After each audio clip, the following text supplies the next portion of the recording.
తెలంగాణలో జూనియర్ డాక్టర్ల సమ్మె నేడు రెండో రోజుకు చేరుకుంది. ఇక తమ డిమాండ్లను పరిష్కరించాలని కోరుతూ జూనియర్ డాక్టర్లు నిన్నటి నుంచి రాష్ట్ర వ్యాప్తంగా నిరవధిక సమ్మెకు దిగిన సంగతి విదితం. ఇక నిన్న జూనియర్ డాక్టర్ల సంఘం ప్రతినిధులు వైద్య ఆరోగ్య శాఖ మంత్రి దామోదర రాజనరసింహతో జరిపిన చర్చలు అసంతృప్తిగా ముగిశాయి. ఇక తమ డిమాండ్ల పరిష్కారానికి మంత్రి వద్ద నుంచి సరైన క్లారిటీ రాకపోవడంతో జూనియర్ డాక్టర్లు నేడు కూడా సమ్మె చేస్తున్నారు.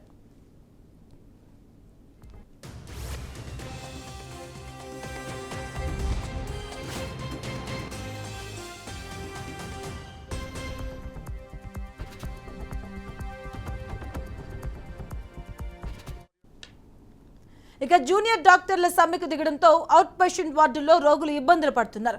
ఓపీ సేవలతో పాటు సర్జరీలను కూడా బహిష్కరిస్తామని జూనియర్ డాక్టర్లు ప్రకటించారు. తమ డిమాండ్లను నెరవేర్చేంత వరకు సమ్మె కొనసాగుతుందని హెచ్చరించారు. అయితే జూడాల సమ్మెతో రోగులు అనేక ఆసుపత్రుల్లో ఇబ్బందులు పడుతున్నారు. అత్యవసర సేవల్లో మాత్రమే వాళ్ళు పాల్గొనడంతో సాధారణ రోగులు ఇబ్బందులు పడుతున్నారు. త్వరగా జూడాల సమస్యకు పరిష్కారం కనుగొనాలని ప్రజలు కోరుతున్నారు.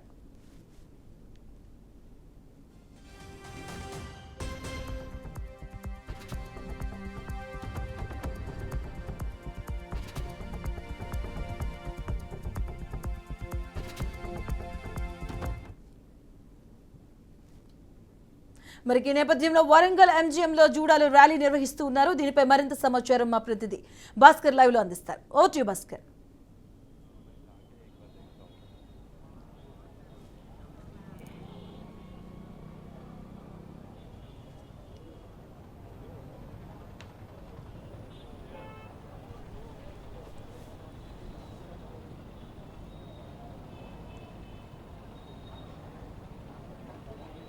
భాస్కర్,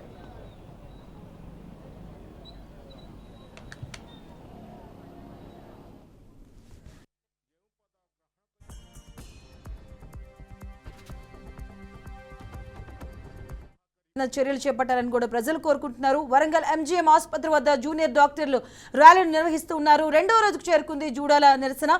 దీనికి సంబంధించిన పూర్తి అప్డేట్స్ మా కరెస్పాండెంట్ భాస్కర్ అందిస్తారు. భాస్కర్,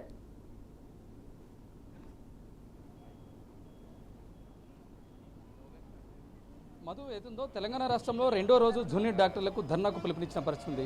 ప్రస్తుతం ఏతుందో వాళ్ళకి కావాల్సినటువంటి డిమాండ్లు నెరవేర్చే విధంగా ప్రభుత్వం మీద ఇప్పటికే ఆల్రెడీ చెప్పడం జరిగింది. అదేవిధంగా దాని నేపథ్యంలోనే ఈరోజు రెండో రోజు నిన్న స్టార్ట్ చేశారు. ఈ రోజు ర్యాలీతో పాటు ధర్నా కూడా నిర్వహిస్తున్న పరిస్థితి. ప్రస్తుతం మనం వరంగల్ ఎంజీఎంలో ఉన్నాం. వరంగల్ ఎంజీఎంలో డాక్టర్ కావాల్సినటువంటి దానికి ఏదైతుందో డిమాండ్స్ కోసం వాళ్ళు పూర్తి స్థాయిలో వాళ్ళ ప్రభుత్వం పెట్టినటువంటి డిమాండ్స్ కోసం వీళ్ళ ప్రభుత్వానికి ఇప్పటికే విజ్ఞప్తి చేయడం జరిగింది. దానిలో భాగంగా ఇవాళ జూడాలు రెండో రోజు ధర్నా నిర్వహిస్తున్న పరిస్థితి. ఏదైతుందో ఇప్పటికే వరంగల్ ఎంజీఎంలో అత్యవసర సేవలు మినహాయించి పూర్తి స్థాయిలో మిగతా ఓపీ సంబంధించినటువంటి అన్ని సేవలు కూడా నిలిపివేయడం జరిగింది.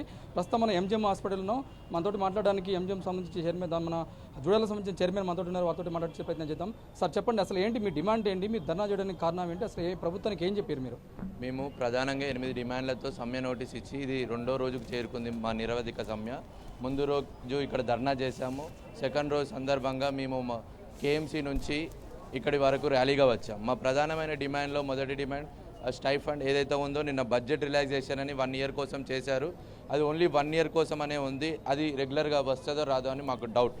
నెక్స్ట్ మిగతా మా కాలేజ్లో హాస్టల్ ఫెసిలిటీస్ కానీ రోడ్స్ కానీ గుంతలు పడ్డ రోడ్స్ సరి చేయడానికి బడ్జెట్ రిలీజ్ ఫైనాన్స్ కోసం ఫైనాన్స్ డిపార్ట్మెంట్ పంపించామని చెప్పారు.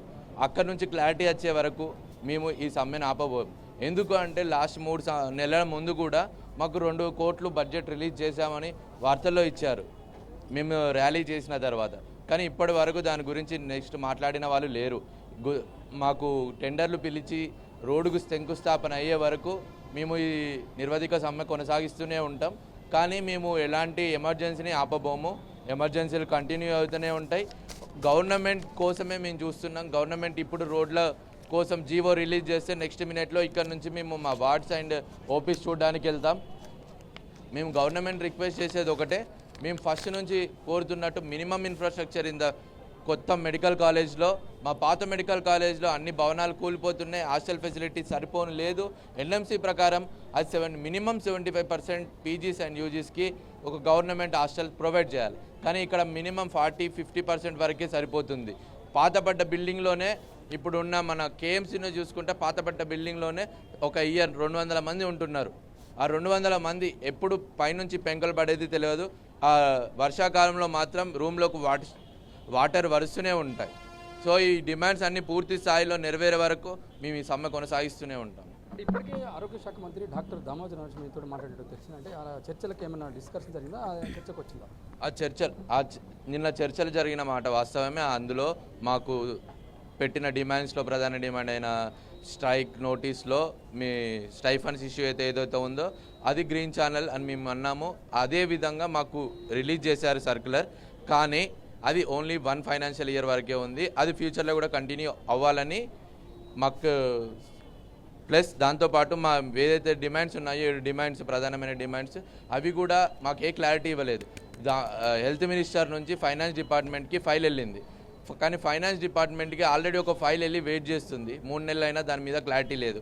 సో ఈ ఫైల్స్ కూడా అలానే వెయిట్ చేసేదే ఉంటుందని మేము భావిస్తూ అది తొందరగా ఆ జీవో రావాలి, టెండర్లను పిలవాలి, మా రోడ్లకు శంకుస్థాపన జరగాలని మేము కోరుకుంటూ అప్పటి వరకు మా సమ్మె నిర్వాధికంగా జరుగుతుంది. ఇక డిప్యూటీ సీఎం బట్టి విక్రమార్క పిలిచి మాట్లాడుతుంటే కొంత బడ్జెట్ కూడా మీకు కేటాయించినట్టు చెప్తారు. నిజంగానే ఆ 406 కోట్ల రూపాయలు ఏదో కేటాయించి చెప్తున్నారు, అదే మీకు సంబంధించింది కదా, దానికి మీరు డెవలప్మెంట్ సంబంధించిన అనేక అంశాలు దాంట్లో పొందుపరిచారు. అంటే దీనికి ఏం చెప్తారు? ముందుగా మీడియా మిత్రులకు మా నమస్కారములు, ధన్యవాదములు. మా గొంతు గలంని వేపినందుకు. బడ్జెట్ రిలీజ్ అయింది వాస్తవమే, అది కూడా మా స్టైపెండ్స్ రిలీజ్ కోసం, అది ఈ అకాడమిక్ ఇయర్ కోసం సంబంధించిన దానికోసం అయితే రిలీజ్ అయ్యింది. కానీ మేము అడిగేది ఏంటి అంటే అవి స్టైపెండ్ అని ఓన్లీ 1 ఇయరే కాదు, నెక్స్ట్ 1 ఇయర్కి వచ్చి మళ్ళీ ఈ సమస్యను వచ్చి మేము లేవనెత్తి ప్రతిసారి వాళ్ళ ఆఫీసుల చుట్టూ తిరగడం అనేది మాతోని అవ్వదు. ఎందుకంటే మేము ఇక్కడ ఎమర్జెన్సీ సర్వీసులు ఇవన్నీ సర్వీసులు ప్రొవైడ్ చేస్తూ మా డిమాండ్ల కోసం మేము ఇంత పోరాడాల్సిన అవసరం లేదు. మేము అడిగేది మాకు ఏదైతే రావాల్సిందో అదే మాత్రమే అడుగుతున్నాము, అంతే మాత్రం. కానీ ప్రజలకు ఇబ్బంది కలిగించాలని కాదు. అది కాకుండా ఇప్పుడు వచ్చిన బడ్జెట్లో మేము ఇంకా కోరేది ఏంటంటే కొత్త మెడికల్ కాలేజీలలో నాణ్యమైన ప్రమాణాలు కావాలి మనకు.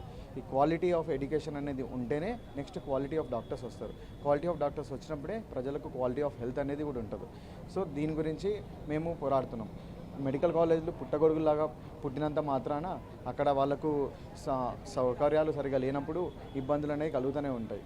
సో మేము డిమాండ్ చేసేది మా తరమే కాకుండా మా వెనకాల వచ్చే తరానికి కూడా ఇబ్బందులు అనేది లేకుండా చూడాలని మేము కోరుతున్నాము.